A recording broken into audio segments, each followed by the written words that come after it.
Alors, on ne peut que se réjouir de cette demande de classement en zone tendue que nous demandons, comme d'autres, depuis plusieurs années. Alors, même s'il y a déjà des éléments qui ont été évoqués par Roch Brancourt, j'aimerais des précisions et des justifications. Si nous obtenons donc ce classement,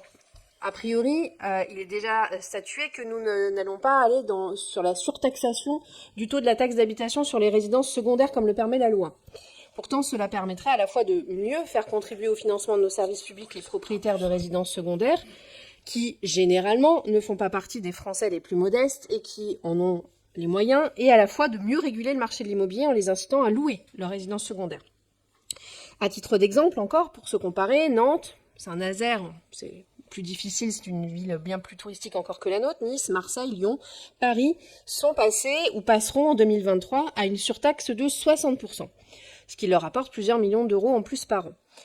Et d'autre part, mais apparemment les choses sont déjà décidées, est-ce que nous demanderons d'intégrer le dispositif de plafonnement des loyers comme l'ont fait des villes comme Lyon, Montpellier, Bordeaux, Lille, etc. Voilà, merci à vous.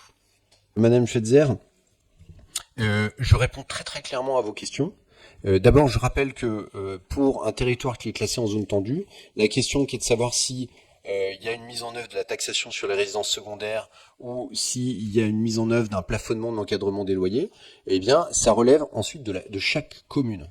Et pour ce qui concerne la commune d'Angers, je réponds très clairement par avance, et je l'avais fait déjà, mais je le rappelle, à vos questions. Concernant le plafonnement des loyers, il y a une opposition totale des élus de la ville d'Angers à recourir à ce dispositif qui, de notre point de vue, est inefficace pour tenir le bon équilibre entre le développement, l'attractivité pour les investisseurs qui construisent des logements et en même temps le maintien de l'évolution des loyers à un niveau qui soit raisonnable, qui soit cohérent avec l'inflation constatée sur le secteur. Nous sommes fermement opposés à tout dispositif de plafonnement ou de fixation administrative des loyers dont on voit très clairement qu'ils ont des effets très limités là où ils sont mis en œuvre, ou en tout cas s'ils le sont, c'est dans des territoires qui